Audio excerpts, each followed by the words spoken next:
This video has been most requested video on my channel. कैसे बने cabin crew. आखिर cabin crew बनने के लिए कौन कौन सी चीजें हम में होनी चाहिए। ये वीडियो बिल्कुल ही बिगनर्स और फ्रेशर्स के लिए है। और आज इस वीडियो में वो सारे पॉइंट्स कवर करने वाली हूँ जो आपको ये बताएगा कि क्या आप कैबिन क्रू बन सकते हो या नहीं, और क्या आप में वो सारी क्वालिटीज हैं कैबिन क्रू बनने की। तो इस वीडियो को एंड तक जरूर देखें, आपके इसमें सारे पॉइंट्स कवर हो गए।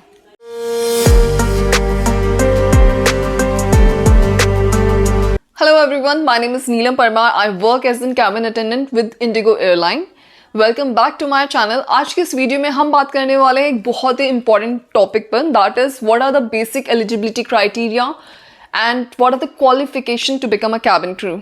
cabin crew बनने के लिए कुछ basic important criteria होते हैं जो आपको पता होना चाहिए। तो अगर आप बात करते हैं कि बेसिक एलिजिबिलिटी क्राइटेरिया क्या होता है, तो हर एक एयरलाइन का जनरली यही रहता है कि आपकी एज जो है वो 18 से 27 तक के बीच में होनी चाहिए। कई एयरलाइंस 27 से 30 तक में भी जाती है कि हाँ चलो ठीक है, अगर आप 30 इयर्स के हो तो you can go for the interview, but basic जो है वो 18 से 27 तक के उसमें ही रहता है। अगर आप मुझसे ये पूछते हैं कि क्या मैम मेरी एज 18 इयर्स होने में 2 मंथ्स या 3 मंथ्स या 4 मंथ्स रहता है, क्या मैं आप इंटरव्यू के लिए जा सकती हूँ या जा सकता हूँ? So the answer is no, because कुछ चीज़ों को लेके एयरलाइन बहुत स्ट्रिक्ट होती है। वो इन चीज़ों को बेयर नहीं करती है कि हाँ अगर आप 18 इयर्स के नहीं हो, आप 17 इयर्स के हो, या फिर 1 या 2 मंथ्स रहता है आपको 18 टर्न होने में, they will not take your interview, because वहाँ पे जाके वो आपको मना ही करेंगे। सो वेट 18 इयर्स के होने का, उसके बाद you can go for the interview. So your second point is height and weight. ये बहुत ज़्यादा मेजर रोल प्ले करता है कैबिन क्रू की लाइफ में। सो कंपनी इसको लेके बहुत ज़्यादा वैसे रहते स्ट्रिक्ट रहती है। सो आपकी जो हाइट रिक्वायरमेंट होता है बेसिकली 155 सेंटीमीटर होना चाहिए। उससे ज़्यादा है तो वेल एंड गुड, आपको एक तरीके से प्लस पॉइंट मिल जाता है कंपनी की साइड से। अगर आपकी हाइट बहुत ज़्यादा है तो बहुत अच्छा रहता है, क्योंकि कंपनी को लंबी लड़कियां ज़्यादा पसंद आती है। एयर हॉस्टेस दिखने में लंबी होती है, ज़्यादा अच्छी लगती है, बट मिनिमम जो हाइट होता है वो 155 सेंटीमीटर चाहिए होता है। अगर आपकी 153, 152 है तो नहीं चलेगा, उसमें नहीं हो पाएगा। If I talk about weight, so weight should be according to your BMI. So next point is qualification, that should be 10+2 from the recognized board और university. For the clarity, 10+2 is just 12th pass. आप में से कई लोग मुझसे पूछ रहे थे कि मैम क्या मेरी 12th क्लास में अगर मेरी इतनी परसेंटेज है, या फिर 55 या 65 या 75 परसेंटेज है, तो क्या वो मेरे को मैटर करता है एक इंटरव्यू के लिए?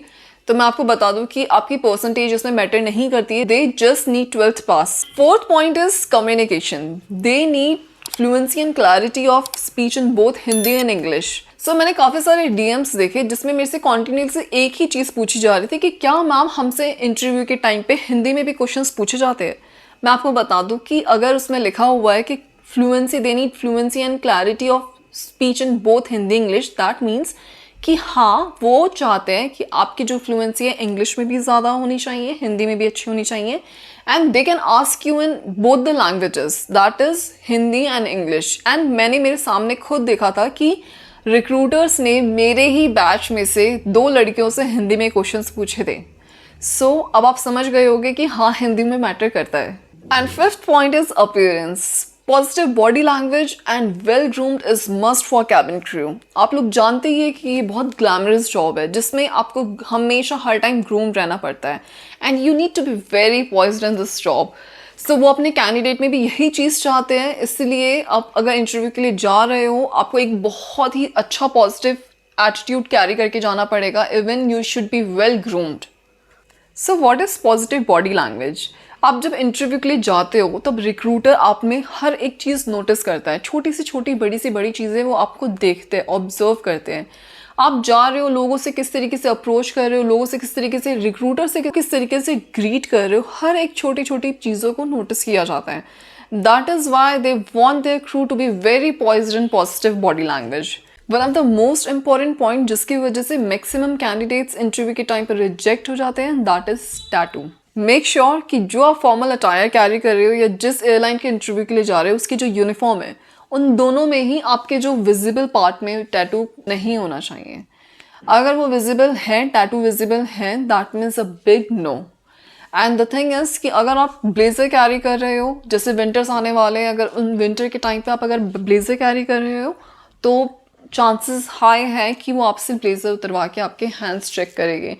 सो आप प्लीज़ इन चीज़ों का बहुत ध्यान रखिएगा। अगर आपके छोटे छोटे मार्क्स हैं या कोई छोटा सा इस तरीके का टैटू है जो कि इतना विजिबल नहीं है, बट आपको उस चीज़ को लेके आप कॉन्फिडेंट नहीं हो या श्योर नहीं हो कि इस चक्कर में आपका कहीं वो रिजेक्ट ना कर दे, तो आप घर से ही उसको अच्छे से कंसील करके जाइएगा, क्योंकि हाई पॉसिबिलिटी है कि वो आपके ब्लेजर वगैरह उतरवा के आपका चेक करें। आई होप कि वीडियो आपको इन्फॉर्मेटिव लगी होगी। अगर आपको इसमें से कोई भी आपके डाउट्स क्लियर नहीं हुए हैं या आपको कोई डाउट्स हैं, please comment down below. I will make sure कि मैं आपको उस कमेंट पे आपका रिप्लाई कर पाऊँ, और अगर रिप्लाई नहीं हो पाता है मुझसे तो मैं उस पर सेकेंड वीडियो बनाऊँगी एंड आपके नेम के साथ उसको क्लियर करूँगी।